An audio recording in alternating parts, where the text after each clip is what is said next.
कि आपको बताया भारत में हमारा पैसिव यूथेनेशिया ही जो है वो लीगल है और एक्टिव यूथेनेशिया भारत में इलीगल है।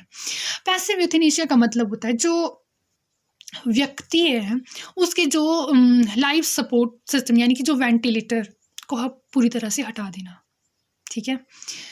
और मतलब उसकी फिर मृत्यु जो है वो प्राकृतिक यानी कि नेचुरल ही हो जाएगी उसकी मृत्यु, ठीक है? और जो हमारा एक्टिव यूथेनेशिया है, इसमें ऐसा होता है जैसे जो डॉक्टर होता है, तो वो क्या करता है कि जो पेशेंट है, उसको वो दवा या इंजेक्शन दे के जो है वो उसको मृत्यु दे देता है, क्योंकि ये भारत में इलीगल है। Right to die with dignity, ये आपको पता है कि आर्टिकल 21 जो कि हमारा जीवन और मृत्यु का जीवन जीने का जो अधिकार हमारा आर्टिकल 21 में है, उसमें ये right to die with dignity ये उसमें इसका वर्णन किया गया है, ठीक है? तो भारत में जो बहुत सारे केसेस भारत में अभी तक आई थिंक 2 केसेस ऐसे हो चुके हैं, तो आपको ये याद रखना है। अब जैसे कि हम अगर अदर कंट्रीज़ की बात करें तो वहाँ पे बहुत सारी यूथेनेशिया अगर आपको करना है तो मतलब यूथेनेशिया इन द सेंस कि वहाँ पे बहुत सारी मशीन्स हैं, जिसमें बैठ कर के जो है वो व्यक्ति वो मशीन का बटन ऑन करना है और उसकी मतलब डेथ हो जाएगी वहीं पे। सबसे पहले अगर कोई मरना चाहता है, बट क्योंकि बहुत सारे लोग जैसे अदर कंट्रीज़ की अगर हम बात करें, अगर कोई मतलब मरना चाहता है, कोई अपने जीवन से जो है वो डिसअपॉइंट हो चुका है, ठीक है? तो वहाँ पे कुछ लोग होते हैं, वो उससे पूछते हैं कि तुम्हें क्या प्रॉब्लम है, कि तुम क्यों मरना चाहते हो?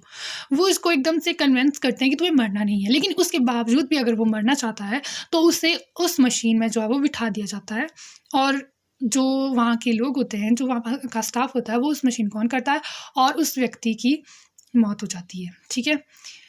तो भारत में क्योंकि भारत में अभी आपने रिसेंट में एक आपने वो आईआईटी वाला एक लड़का था, तो उसका केस आपने सुना होगा। उसके पेरेंट्स जो थे, वो अपने बच्चे को जो है वो यूथेनेशिया देना चाहते थे। पैसिव यूथेनेशिया उन्होंने कोर्ट से माँग करी थी। इसके लिए वो उन्होंने मतलब बहुत सालों तक कोर्ट के चक्कर लगाए, ठीक है? तो अभी यहाँ तो उसको मतलब मृत्यु दे दी गई, मतलब उसको पैसिव यूथेनेशिया दिया गया। क्योंकि वो कोमा में चला गया था ना, तो उसकी फैमिली वाले बहुत ज़्यादा बहुत ज़्यादा परेशान हो गए थे। तो उस टाइम पे यूथेनेशिया का टॉपिक काफ़ी ज़्यादा मतलब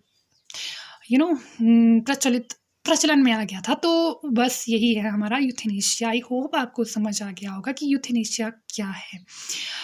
तो थैंक यू, दैट्स इट। आज के लिए हमारा इतना ही टॉपिक था। मेन आपने यही याद रखना है कि यूथेनेशिया का मतलब होता है कोई व्यक्ति जो कि असाधारण रोग से ग्रसित हो और उस रोग से उसको मुक्ति दिलाने के लिए उसको मृत्यु देना जो है वो